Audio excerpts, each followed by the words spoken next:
नमस्कार, good morning. नवीन दिवसाची नवीन सुरुवात झालेली आहे आणि झोप मात्र अजिबात झालेली नाही आहे. कारण काल एक प्रॉब्लेम झाला आमच्याबरोबर. आज हर्षित शाळेत पण गेलेला नाही आहे. तर हर्षितचाच प्रॉब्लेम झालेला आहे आणि ॲज वेल ॲज आम्हालासुद्धा फार कालपासून टेन्शन आहे.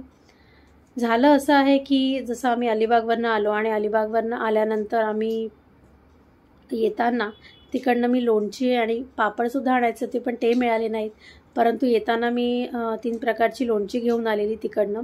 आणि आमची जे जुन्या घरी ज्या ठिकाणी आम्ही आधी राहायचो, सो त्या ठिकाणी जे आमचे काका राहतात, रिलेटिव्स राहतात, तर त्यांना मी ती लोणची देण्यासाठी गेलेली होती. आणि तसंच मी त्यांच्याबरोबर गप्पा मारत असताना अचानक मला, आणि हर्षित तिथे खाली बिल्डिंगमध्ये खेळत होता, मला अचानक बिल्डिंगमधले जे काका आहेत आमचे एक दुसरे, तर त्यांनी फोन करून सांगितलं की पटकन खाली ये, हर्षित पडला आहे म्हणून मी धावत पळत आली आणि बघितलं तर हर्षित पडलेला होता. हर्षितला फार काही नाही.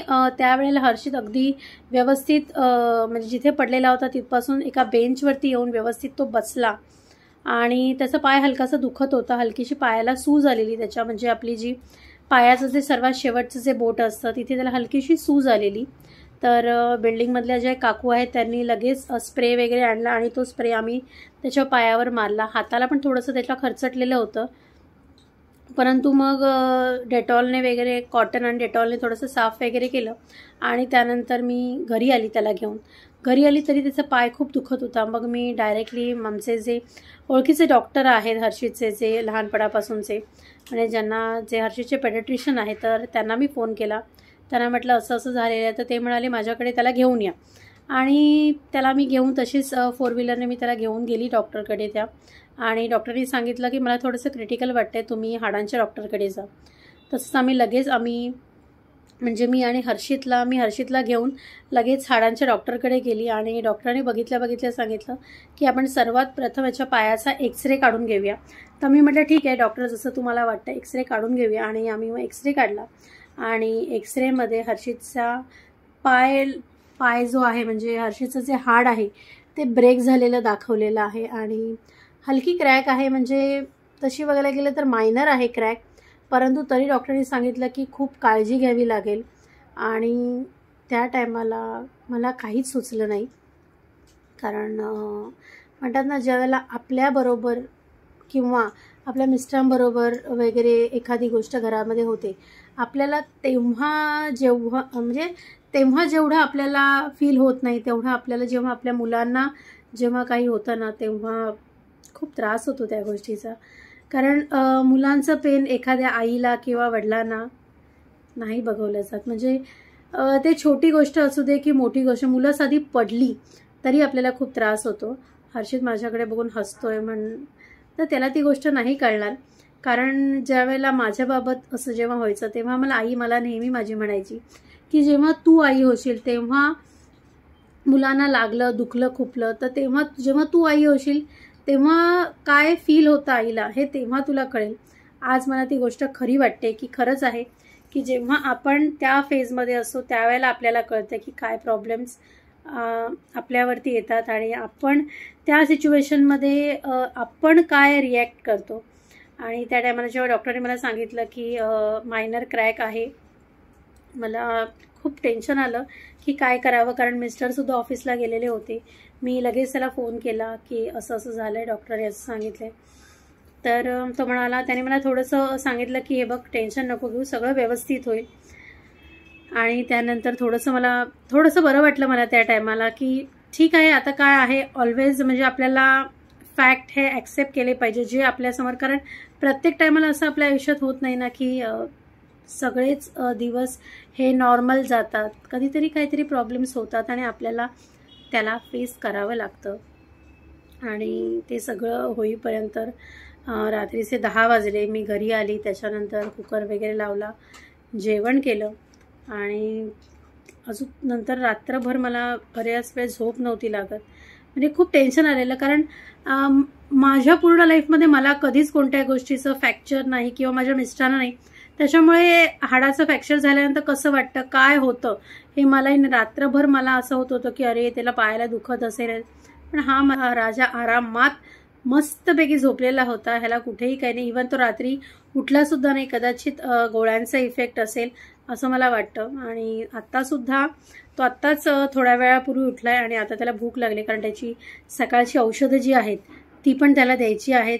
आता दिवसभराचे जे रुटीन आहे ते आता त्याच्या अवतीभोवतीच फिरणार आहे, कारण त्याला आता रोज आंघोळ घालणं, कारण जो मुलगा दिवसातनं 3-3, 4-4 वेळेला आंघोळ करणार आहे त्याला आता रोज मला दिवसातनं एकदा रोज सकाळी आंघोळ घालावी लागेल. सो आता माझंसुद्धा बरंच सारं रुटीन हे चेंज होणार आहे. चला तर मग आता किचनमध्ये जाऊन आधी नाश्ता करून घेते. त्याला पण नाश्ता येते, कारण आम्हाला डॉक्टरकडे जायचं आहे. त्याला आज डॉक्टरांनी बोलवले, कारण काल डॉक्टरांनी मला सांगितलं की रात्री त्याला ते प्लास्टर वगैरे जे डॉक्टरांनी म्हणजे प्लास्टर वगैरे केलं त्याच्या पायाला, सो त्यांना ते थोडंसं चेक करायचं आहे की कुठे लूज नाही आहे ना, किंवा काही प्रॉब्लेम नाही ना होत आहे. ह्या सगळ्या गोष्टी डॉक्टरांना चेक करायच्या आहेत. सो त्याच्यामुळे डॉक्टरांनी आता बोलवलं आहे, आज बोलवलं आहे म्हणजे. सो आता आम्ही निघतो थोड्या वेळ. नाश्ता वगैरे करून झाला की आत्ता मी हर्षितला आंघोळ नाही घालणार आहे. हर्षितला मी आंघोळ ही संध्याकाळी घालणार आहे, कारण काल त्याची आंघोळ झालेली होती आणि आता थंडीचे पण दिवस आहेत. सो त्याला फार त्रास होऊ नये म्हणून मी विचार केला की रोज आता त्याला सकाळची आंघोळ न घालता जरा संध्याकाळीमध्ये 4-5च्या दरम्यान त्याला रोज मी आंघोळ घालत जाईल असा विचार झाला. पण मला माहीत नाही उद्यापासून काय होईल, पण आज तरी त्याला मी 4:30-5पर्यंत आंघोळ घालेन. तर सर्वप्रथम आम्ही आता नाश्ता बनवते. नाश्त्यात काय बनवायचं हे कळत नाही आहे, परंतु पोहे किंवा असं काहीतरी वेगळा नाश्ता बनवेन. नाश्ता करतो आणि त्याच्यानंतर मग डॉक्टरकडे जायला निघतो. सो तुम्हाला दाखवते की हर्षितची काय परिस्थिती आहे, कारण मी हर्षितला आज वॉकरसुद्धा घ्यायचा विचार करते. सर्वप्रथम आधी वॉकर घेईन आणि त्यानंतर मग आम्ही डॉक्टरकडे जाऊ. हर्षितचा आत्ताच नाश्ता करून झाला आहे. त्याला आज नाश्त्यामध्ये डोसे आणि चटणी दिलेली होती आणि त्यानंतर त्याचं औषधंसुद्धा मेडिसिनसुद्धा त्याची आता घेऊन झाली आहे. आणि आता मी रोज त्याला हळदीचं दूध, कारण डॉक्टरांनी सांगितलेलं आहे खूप सारं प्रोटीन्स आणि कॅल्शियम ज्याच्यामधनं मिळतं, अशा दोन्ही गोष्टी त्यांनी, मी औषधं तर नॉर्मली चालू झाली आहेत, परंतु ह्या दोन्ही गोष्टी देणं फार गरजेचं आहे.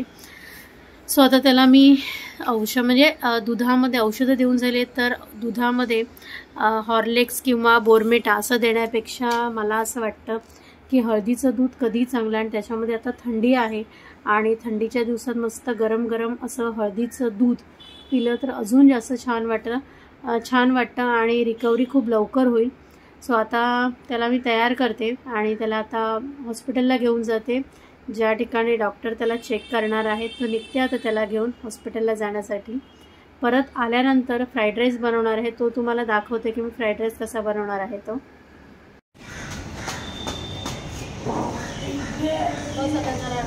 मी गाडी घेऊन येते.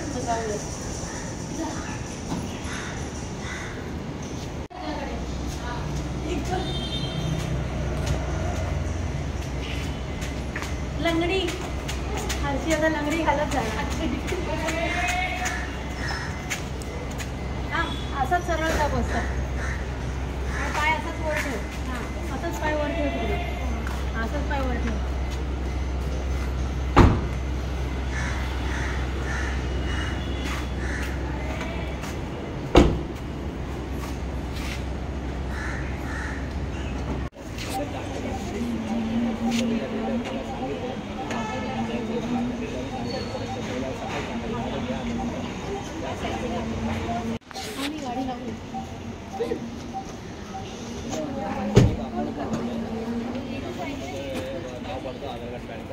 आणि ॲग्रीमेंट कॉपी लक्षात आहे ना.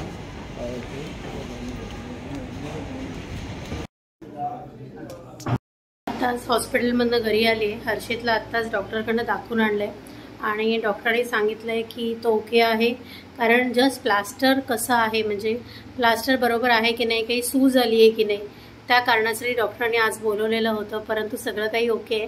आता डॉक्टरांनी पुन्हा 10 दिवसानंतर बोलवले. 10 दिवसानंतर ते चेक करणार आहेत की प्लास्टर कसं आहे. जर काही प्रॉब्लेम असेल तर ते रिप्लेस करणार आहेत. म्हणजे सो आत्ता मी चेंज करते आणि त्यानंतर जेवण बनवायला घेते, कारण थोडंसं जेवण बनवलेलं आहे, थोडा राईस आहे तो बनवायचा आहे.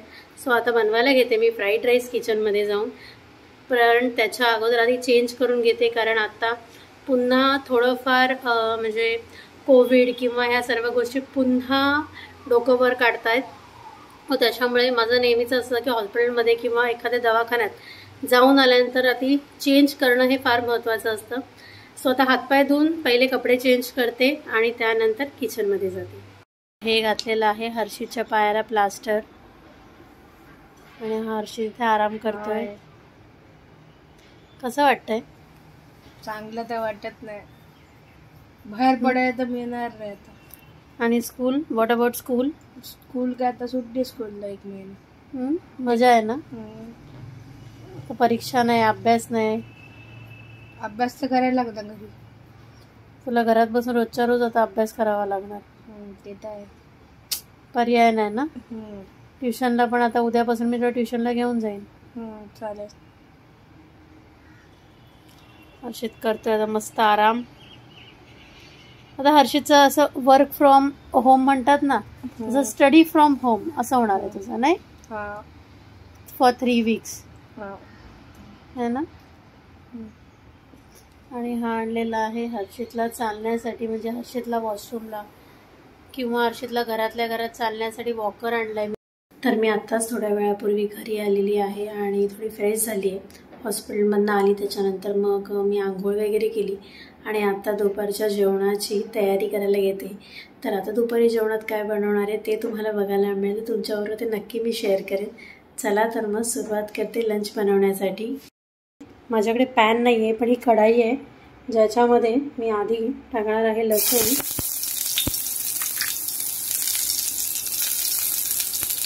त्यानंतर याच्यात टाकणार मी कांदा.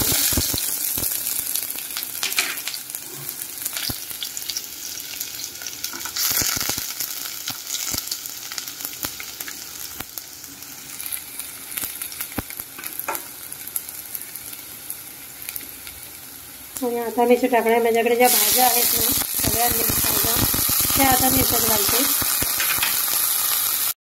नेहमी तुम्ही जेव्हा चायनीजचे कोणते आयटम बनवता ना, त्या टायमाला फ्लेम ही मोठी असायला हवी.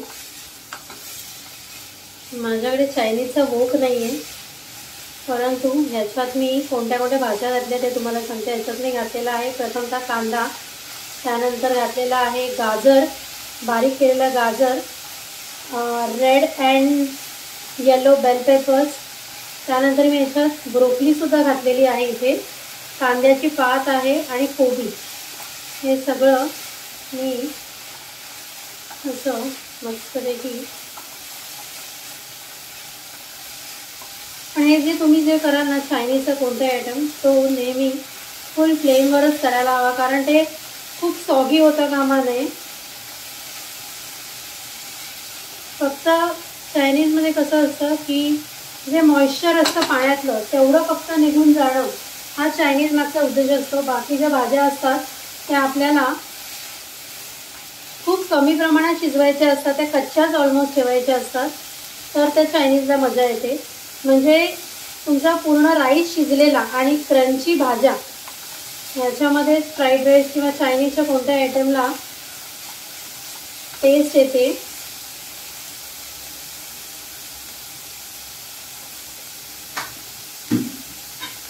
सगळ्या भाज्या आपल्या मस्त शिजल्या आहेत.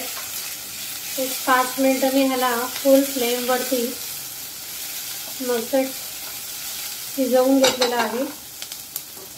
आणि कधी पण चायनीज करताना भाज्यांवरती जे सॉसेस आहेत ते भाज्यांवर घालायचे. ते मी इथे थोडंसं व्हिनेगर, थोडासा रेड चिली सॉस,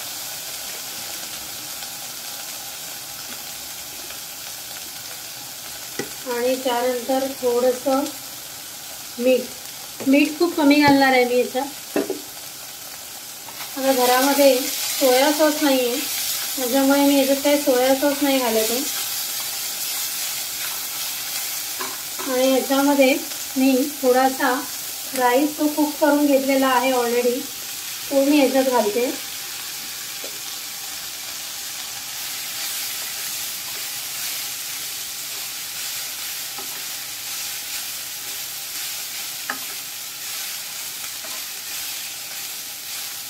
तो हा तयार झालेला आहे आपला व्हेज फ्राईड राईस.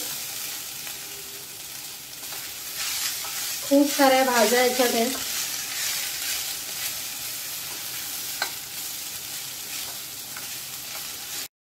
तर आता जो माझा फ्राईड राईस होता तो माझा तयार झालेला आहे आणि आता हर्षितला जेवायला देते, कारण त्याला सुद्धा औषधं घ्यायची आहेत. सो त्याच्यामुळे त्याला जेवायला देते आणि त्याच्यानंतर त्याची औषधं दिली की मग मी जेवायला बसते. सो चला तर मग आता मी आधी जेवून घेते, कारण खूप भूक पण लागलेली आहे. दुपारी मस्तपैकी फ्राईड राईस वगैरे जेवून झालेला आहे आणि त्याच्यानंतर आता मी दुपारी थोडीशी काही घरातली कामं होती ती कामं केली आहेत आणि आता मी निघालेली आहे जांभळीला माझी थोडीफार कामं आहेत. ती कामं करण्यासाठी आता मी जांभळीला निघते. माझी एक जी पर्स आहे ना, तर त्या पर्सची माझी चैन निघालेली आहे. माझी खूप आवडीची पर्स आहे, सो त्याची चैन लावायला देते मी. 30 चैन उघडली नवीन टाकली मी आलेली ट्रॉलीवाली बॅग घेऊन दिली तो 4 बिल बदलायला काय झालं, एक गेलं तर त्याचं ते वेगळं हे होईल ना. म्हटलं त्याला 4 बिल कारण त्याचं पण ते खूप वाचलेलं गेलेलं होतं. 500 रुपये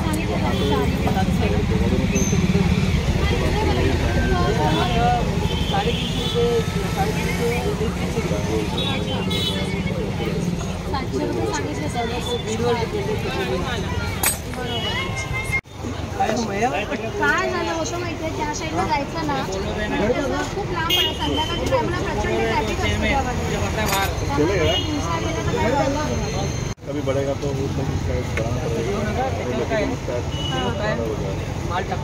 अच्छा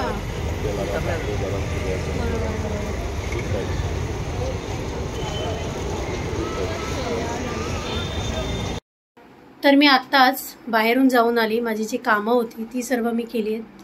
हर्षित तुम्हाला दिसेल माझ्या मागे आहे, परंतु त्याने टी शर्ट काढला आहे म्हणून तो थोडासा लाजतोय. आणि आत्ता मी जे बनवणार आहे ते आहे मिसळ. आता येताना मी पाव आणि फरसाण घेऊन आली आहे, कारण सकाळी मटकीची उसळ बनवली होती ती थोडीशी उरली आहे. सो त्यालाच थोडंसं वाटण लावणार आहे आणि त्याच्यानंतर बनवणार आहे मिसळ. सो आता मिसळची तयारी करते. त्याच्यानंतर कांदा कापणं, लिंबू ह्या सर्व गोष्टी आत्ताच आणल्या आहेत. कांदेसुद्धा घरात संपलेले सो ते सुद्धा आत्ताच मी घेऊन आली आहे. आणि बाकीची जी कामं होती ती सारी केली. जांभळीला गेलेली, जांभळी नाक्याची काही कामं होती. म्हणजे मेन काम म्हणजे माझं होतं की माझी जी फेवरेट पर्स आहे तिची चैन गेलेली होती, ती चैन लावायला दिली. आणि आत्ता कुठे मी घरी आली आहे सगळी कामं संपवून. तर आता मिसळ बनवते आणि त्यानंतर तुम्हाला भेटते. तर तुम्हाला इथे दाखवते, सकाळी थोडीशी मटकीची उसळ होती, सो त्याला मी आता थोडंसं वाटण लावलं आहे आणि हे बनवलेलं आहे रस्सा आणि त्याला छान असा कट मिळालेला आहे. तुम्ही इथे बघू शकता, मस्त अशी तर्री आलेली आहे. आणि इथे आणलेले आहेत पाव आणि फरसाण. हे पाव आणि फरसाण. तर आता मिसळपाव वगैरे बनवून झालेला आहे. हर्षितला सुद्धा मी आता जेवण दिलेलं आहे, सो तो सुद्धा आता मिसळपाव खायला बसला आहे. आणि मी आता थोड्या वेळातच मी सुद्धा जेवायला बसणार आहे. ऐक, आज 7 दिवस खूप थकायला झाले, कारण बरीच सारं कामं आवरून घेतली, बाहेरची पण होती, छोटी मोठी कामं पण होतं. काय प्रत्येक वेळेला तो व्हिडिओ शूट करायला नाही मिळत. मला ना खूप टेन्शन आलेलं काल, म्हणजे मला काही कळतच नव्हतं. ऐन टायमाला माझं असं झालं की काय करू, मला खरंच सुचत नव्हतं. कारण म्हटलं ना जसं तुम्हाला की ज्यावेळेला आपल्या मुलांची गोष्ट येते ना त्यावेळेला आपण पूर्णतः ब्लँक होऊन जातो. मुलं जरी मोठी झाली तरी हे जे आहे ते प्रत्येकाबरोबर घडत असतं. ठीक आहे, रोज आपल्या आयुष्यामध्ये नवीन नवीन घटना घडत असतात, कधी सुखाच्या कधी दुःखाच्या, आणि आपल्याला त्याच्याशिवाय फेस केल्याशिवाय दुसरा काही पर्याय नसतो. ठीक आहे, तर असा गेलेला आहे आजचा 7 दिवस. हर्षितला डॉक्टरकडे घेऊन गेली आणि डॉक्टरांनी त्याला सांगितलेलं आहे त्याला पूर्ण आता 2 आठवडे पूर्णतः आराम करायचा आहे. त्याच्या पायाखाली त्याला तो उशी ठेवायची आहे. पाय जो आहे तो पूर्ण असा खाली नाही ठेवायचा, 2 उशांच्या वरती त्याला पाय ठेवावा लागणार आहे आणि तसंच झोपावं लागणार आहे. मला आता टेन्शन आलं आहे की जो हर्षित एवढा मस्ती करणारा आणि त्यामध्ये सुद्धा दिवसातनं जो मुलगा 2-2, 3-3 वेळा आंघोळ करणारा, याला आता मला रोज आंघोळ घालायची आहे. आणि तो थोडासा लाजतो, कारण ऑब्व्हियसली थोडा आता मोठा झालेला आहे, त्यामुळे थोडासा तो लाजतो. बट ठीक आहे, पर्याय नाही आहे. मी आता माझ्याकडे एक जुनी प्लास्टिक, कारण ऑलरेडी प्लास्टिक हे बंद झालेलं आहे, तर माझ्याकडे ज्या प्लास्टिकच्या पिशवी एक होती मला मिळालेली, सो ती मी शोधून काढली पिशवी आणि ती आता मी त्याच्या पायाला दुपारी बांधली आणि त्यानंतर त्याला मी आंघोळ घातलेली आहे. तो आधी नाही म्हणत होता की मम्मा नको म्हणून, कारण तो थोडासा लाजत होता. पण मी त्याला म्हटलं दुसरा बाळा आपल्याकडे काहीच पर्याय नाही आहे, आता तुला मी रोज मलाच आता आंघोळ घालावी लागणार आहे. आणि सो अशा पद्धतीत आजचा दिवस गेला. आणि मी आता ठरवलं आहे की ज्या ज्या वेळेला मला माझ्या कामांसाठी जेव्हा बाहेर जायचं आहे तर त्या टायमाला मी त्याच्यावर, जसं मी आजसुद्धा असंच केलं की जेव्हा आता मला बाहेर जायचं होतं त्यावेळेला पाण्याची भरलेली बाटली आणि फ्रूट्स त्याच्याबरोबर ठेवलेले होते त्याच्या बाजूला डब्यामध्ये, कारण तो उठू शकत नाही. पूर्णतः डॉक्टरने त्याला बेड रेस्ट सांगितले. त्या पायावरती अजिबात डॉक्टरांनी सांगितलेलं आहे की वजन द्यायचं नाही आहे. सो त्याच्यामुळे मी आता त्याला सांगितलेलं आहे आराम कर. तर आता त्याचं जेवण होतं आहे, त्याचं जेवण जेवून झालं की मग मी जेवण जेवून घेईन आणि त्यानंतर त्याला औषधं वगैरे देईन एक 15-20 मिनटानंतर, कारण त्याला आता पूर्ण 2 महिने काही औषधे आहेत ती त्याला खायला डॉक्टरांनी कंपल्सरी केलेली आहेत. डॉक्टरांनी सांगितलेलं आहे की जास्तीत जास्त त्याला प्रोटीन आणि कॅल्शियम ज्या ज्या गोष्टीतनं मिळतं, कारण आता थंडीचे दिवस आहेत त्यामुळे डॉक्टरांनी सांगितलं त्याला अंडं वगैरे द्या. दूध तर त्याला गरम हळदीचं दूध मी त्याला आता संध्याकाळीसुद्धा दिलेलं होतं प्यायला. चला तर मग मला आता मी आज एवढं बोलली कारण काय झालं आहे, मी एक तर थकली पण आहे या सगळ्या गोष्टीमुळे. थोडी मेंटलीसुद्धा थकली आहे आणि फिजिकलीसुद्धा थकलेली आहे. फिजिकलपेक्षा म्हणायला गेलं तर मी मेंटली खूप थकलेली आहे. चला तर मग हा व्लॉग मी इथेच एंड करते. चला तर मग आपण भेटूया नेक्स्ट व्हिडिओमध्ये. तोपर्यंत बाय, टेक केअर.